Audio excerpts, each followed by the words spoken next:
रायगड महाराष्ट्रासह देश विदेशातील ताज्या बातम्या पाहण्यासाठी मॅक्स इंडिया लाईव्ह चॅनलला सबस्क्राईब करा आणि बेल आयकॉन दाबायला विसरू नका।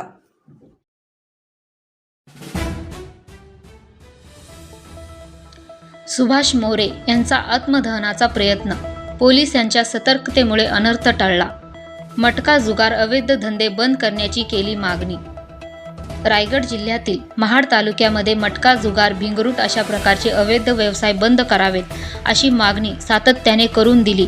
हे व्यवसाय खुलेआम सुरूच असल्याने याबाबत समाजसेवक सुभाष मोरे यांनी प्रशासनाच्या विरोधात आत्मदहनाचा इशारा दिला असता महाड शहर पोलीस ठाणे येथे स्वतःवरती रॉकेल ओतत आत्मदहन करीत असताना महाड शहर पोलीस ठाण्याच्या हद्दीत येताच पोलीस ताफ्यातील पोलिसांनी आत्मदान करणारे सुभाष मोरे यांना ताब्यात घेतले।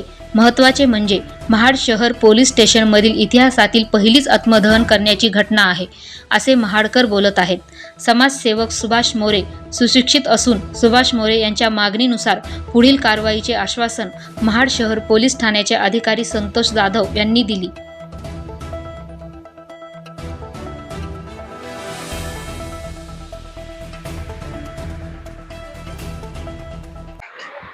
सुभाष मोरे यांच्या महाडच्या काही समस्यांविषयी प्रशासनाने कारवाई करावी अशी त्यांची मागणी होती आणि ते मागणी तात्काळ पूर्ण करावी यासाठी प्रशासनाचं लक्ष वेधण्यासाठी त्यांनी हा आत्मदहनाचा इशारा दिलेला होता।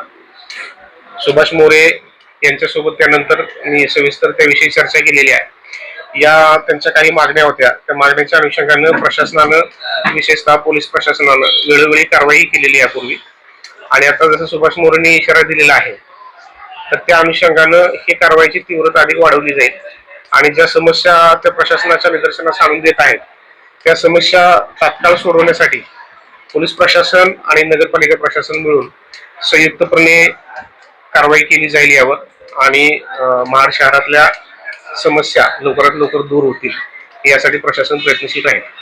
सुभाष मोरेंचं म्हणणं असं आहे की वेळोवेळी पत्रव्यवहार पोलीस स्टेशनला केले परंतु पोलिसांनी कुठे दुर्लक्ष केलं। त्या अनुषंगानं सुभाष मोरेंनी ज्यावेळी निदर्शनास आणून दिलं होतं त्यावेळी आम्ही ते कारवाई केलेली आहे।